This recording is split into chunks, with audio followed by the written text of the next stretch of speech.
Dearborn, Michigan is home to the largest Muslim population per capita in the nation. It is a city that has been particularly touched by the Israel-Hamas war and the subsequent humanitarian crisis inside Gaza, as many community members have family ties and personal connections to the region.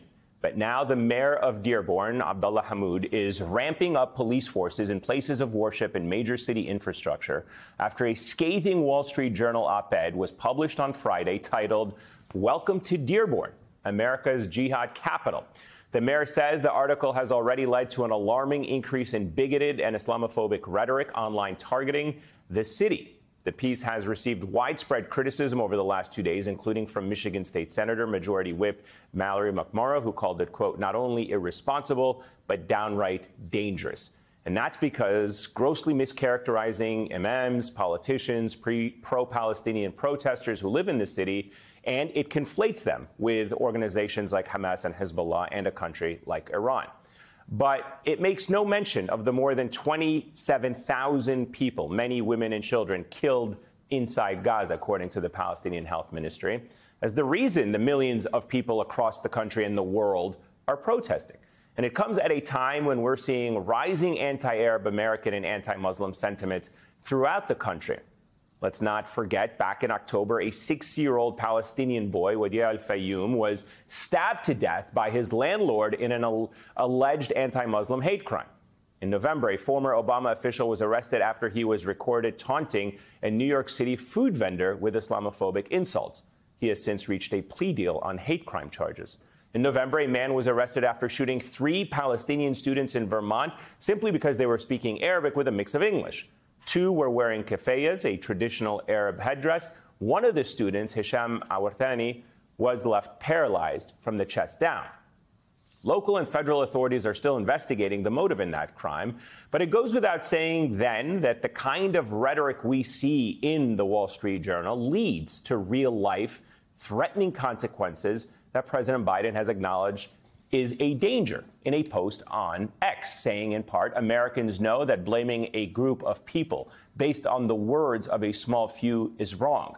That's exactly what can lead to Islamophobia and anti-Arab hate, and it shouldn't happen to the residents of Dearborn or any American town. Notice the post makes no mention of the op-ed in question.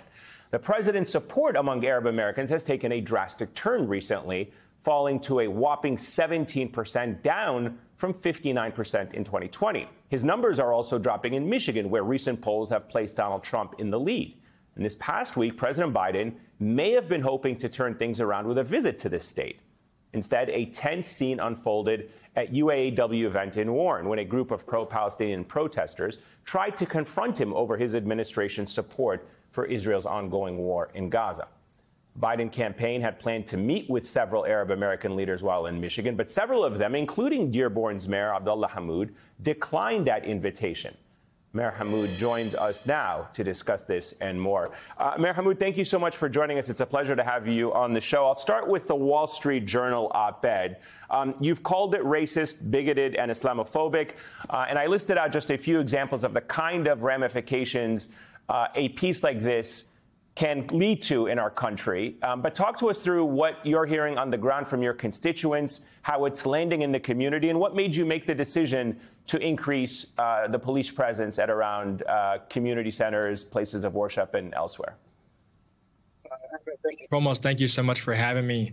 You know, that piece was extremely inflammatory, and upon it being published, we received many calls from faith leaders across the community who no longer felt safe, including residents and members of the congregation. And so working with our police chief, we upped the patrols, especially around places of worship, to ensure people not only knew that they were safe, but also felt safe. And what we found online, though, was just an alarming rate of Islamophobic and anti-Arab rhetoric that was just spewed all over, various social media forms. Language such as, oh, Dearborn might be a great place until I show up with my AK-47. That type of language is unacceptable, and it's something that we want to ensure to our residents that we're doing all that we can to ensure their safety. Can you describe for us, some of the conversations that you've had with your constituents since the war began generally? How have members of your community talked about the grief and the pain of what they are experiencing as Arab Americans, Muslim Americans, or residents in your community with close ties to Gaza and what is happening there? You know, for many, they're reliving the trauma. We are home to a large Lebanese community, Palestinian community, Iraqi community, Syrian and Yemeni communities. And for them, many are immigrants, refugees themselves. And so they bear the scars and the firsthand accounts of what it was like to live under occupation, under apartheid, under bombardment, and watching all the scenes unfold, the genocide being live streamed. It's as if they were living that experience all over again. And when you have residents coming to your council meetings, when we passed a ceasefire resolution, talking about losing 80 loved ones. What words can you offer? Condolences are certainly not enough. But this is a time in which our Dearborn community comes together, Arab and non-Arab alike, Muslim and non-Muslim alike, and try to be there in this really difficult moment. Last night on this program, I talked to Michael Tyler, communications director for the Biden campaign. Let's take a quick listen to what he told me after I asked him about the support of Arab American and Muslim voters in a swing state and an important state like Michigan. Yeah, we're certainly concerned about every state. We're concerned about Michigan as well. We are reminding folks, A, that the president is approaching the conflict as the commander-in-chief, not through the lens of politics, and that is going to continue to engage with the community from now through November and through the next 4 years when he is reelected. People elected Joe Biden because he has the empathy, the decency, and the seriousness of purpose to serve as commander-in-chief and to serve as president, and we believe that stands in stark contrast to people like Donald Trump, who's running a campaign of revenge, of retribution, of harm, because he cares about himself and certainly has no business stepping back into the Oval Office. So we will engage with the community and we will continue to present our vision and contrast that with our opponent in Donald Trump. There's two things that stood out to me in that. One is the words empathy and decency, because I think some of the criticism has been that this administration has not shown enough empathy and decency to constituents like yours in Dearborn or other Palestinian, Arab, Muslim Americans. And two, the part of contrasting with Trump as being one of revenge and retribution. I thought I just would pose that to you and get your reaction to how that message matches with Biden's actions when it comes to the Israel-Hamas war so far. The residents in Dearborn actually feel betrayed by current President Biden because he had promised decency and he promised to lead with humanity in the White House. And what we have found since the events of October 7th are anything but. Residents feel ignored, and each time a spokesperson steps to the podium at a various press conference representing some State Department, we see that lack of empathy being spewed from the podium. When you're questioning the number of Palestinian lives that have actually been lost, when you express that the only thing that can be promised is more civilian casualties, and reluctantly only speaking to Palestinian lives only in reference as civilian casualties. For us, when you have an opportunity to engage the community, because I heard the spokesperson use the word engage, there are several forms of engagement.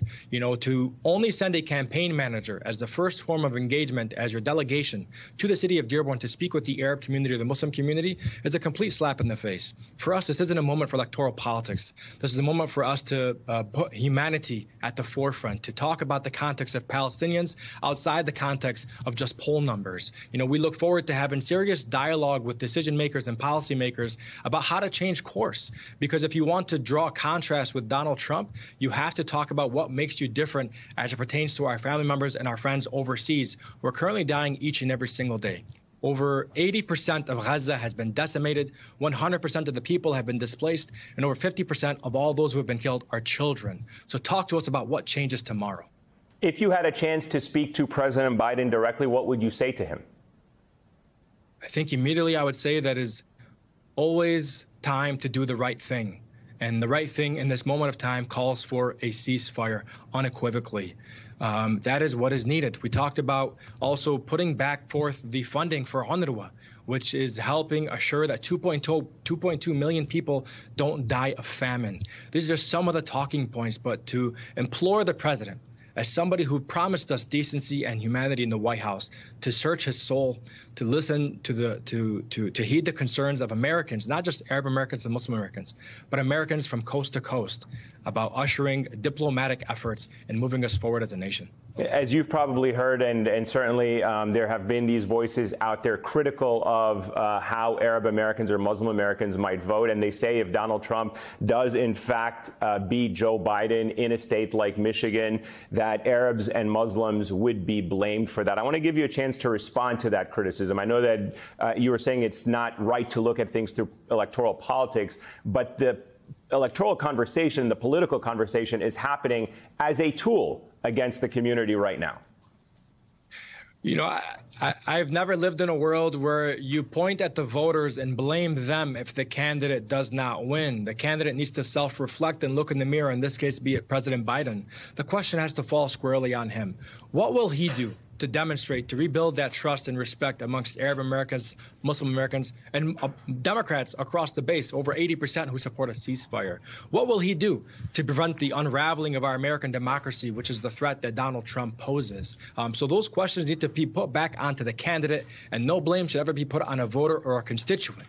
We want to go to the polls with hope, inspired, in support of a candidate. This idea that you draw people to the ballot box by getting them to say, I am the lesser of two evils, or out of fear of who might assume the office, that's not as inspirational as one of hope. All right, Dearborn Mayor Abdullah Hammoud, sir, thank you so much for your time and your insights. I greatly appreciate you joining us tonight.